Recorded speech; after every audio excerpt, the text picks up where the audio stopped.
شيلة بمناسبة زفاف الشابين ركان وسعد أبناء الشيخ حامد بن عوض الجعيد العتيبي. كلمات وأداء سفير جهينة. يا سلام الله على عتيبة والعلم الأكيد، يا سلام عد مزنا سقاها مالها، يا لا تجعيد يا الجود في وقت الرميد، ساعة وقت العطاين عرف كيالها. يا سلام الله على عتيبة والعلم الأكيد، يا سلام العد مزنا سقاها مالها، امشي يا قافي على العز والرحل الجديد، واعتلي بعذور ربعين على منزالها، يا لا تجعيد الجود في وقت الرميد، ساعة وكل عطاين عرف كيالها، ساعة وقت العطاين عرف كيالها. نعم بعتيبة المقيمة على الصرح المجيد، في دروب المراجل ولا احتضالها، دايم الهيل لهم بط وفاعل من فريد، لا دنا قد حالفتاين تعرف رجالها، هذا حنا يلبس الخال يا حان الحصيد، ربعنا وقت الشدايد تشوف ابطالها، ربعنا وقت الشدايد تشوف ابطالها. مرحبا باللي حضر من قريب ومن بعيد، مرحبا يا مرحبا والمعز بقالها، يا هلا بضيوفنا الالفان يوم عيد، تنعد المزرعه وتبرق بوسط خيالها، ارحبوا ثم ارحبوا عند حرف بالقصيد، عند من هو للصعايب وقف حلالها، عند من هو للصعايب وقف حلالها. عز ركان وسعد جعلها الليله سعيد، الف مبروك وعسى بالفرح وبالها، يا ركان انت وليد الكرم فعلك سديد، رايتك بيضا ومحدين لك الله نالها، والسعد وجه السعد يا سعد عمرك مديد، يا ولد من هو على الطايله يرقى لها، يا ولد من هو على الطايله يرقى لها.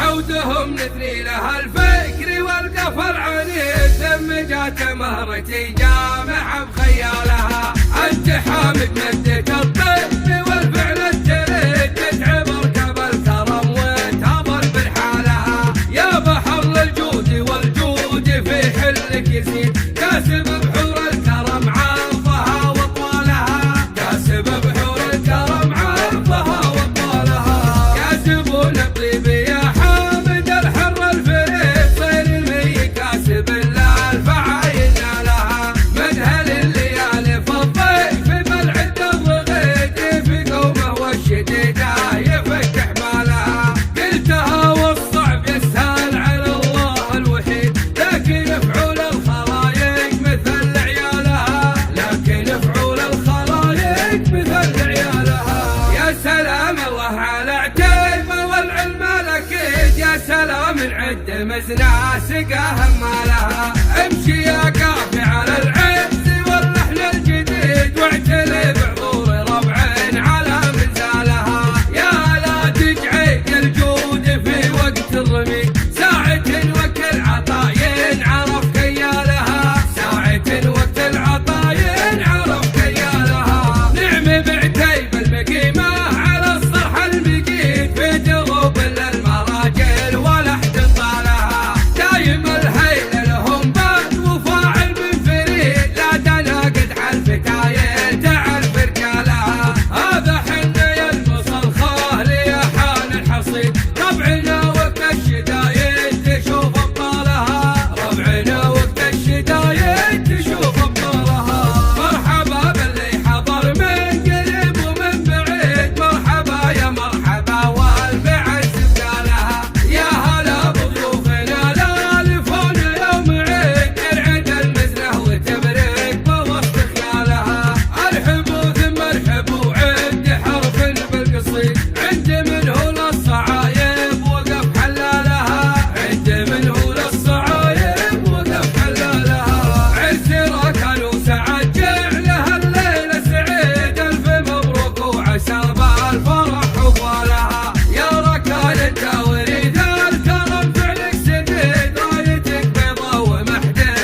تثني لها الفكر والقفل عنيد، ثم جات مهرتي جامعة بخيالها. أنت حامد بنتك الطيب والفعل التريد، تتعبر كبر الكرم وتهبر برحالها. يا بحر الجود والجود في حلك يزيد، كاسب